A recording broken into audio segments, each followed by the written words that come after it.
আগামী ৯ জুন দ্বিপাক্ষিক সফরে যুক্তরাজ্য যাবেন প্রধান উপদেষ্টা ডক্টর মোহাম্মদ ইউনূস। সফর শেষে ১৪ জুন দেশে ফিরবেন তিনি। বিকেলে পররাষ্ট্র মন্ত্রণালয়ে আয়োজিত এক ব্রিফিংয়ে এ তথ্য জানান ভারপ্রাপ্ত পররাষ্ট্র সচিব রুহুল আলম সিদ্দিকী।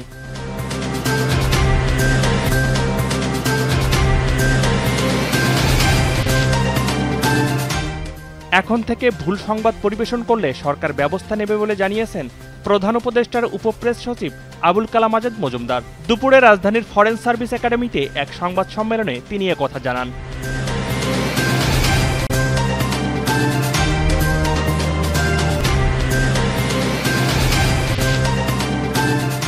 যুক্তরাষ্ট্রে আমদানি করা ইস্পাত ও অ্যালুমিনিয়ামের উপর আরোপকৃত শুল্ক ২৫% থেকে বাড়িয়ে ৫০% করে একটি নির্বাহী আদেশে স্বাক্ষর করেছেন মার্কিন প্রেসিডেন্ট ডোনাল্ড ট্রাম্প।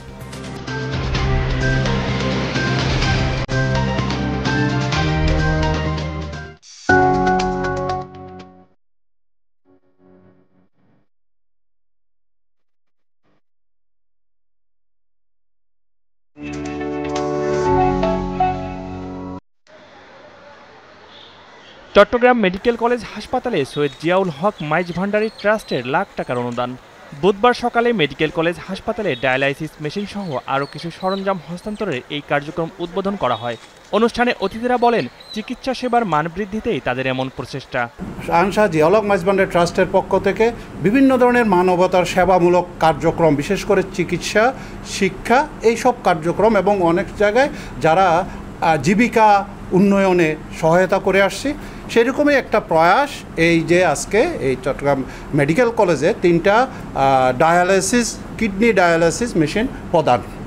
রোগীদের স্বার্থে, রোগীর কথা বিবেচনা করে 3টা ডায়ালাইসিস মেশিন রোগীদের জন্য দান করেছেন। আমরা এবং রোগীদের পক্ষে আমরা সবাই কৃতজ্ঞ। আমরা ওনার কাছে, ওনার জিয়াউল হক মাইজ ভান্ডারী, ওনার ট্রাস্টি বোর্ডের নিকট আমরা অনেক কৃতজ্ঞ। এ সময় উপস্থিত ছিলেন হাসপাতালের পরিচালক ব্রিগেডিয়ার জেনারেল মোহাম্মদ তসলিম উদ্দিন, শাহানশাহ হযরত সৈয়দ জিয়াউল হক মাইজ ভান্ডারী ট্রাস্টের সচিব অধ্যাপক AYMD জাফর সহ আরও অনেকে।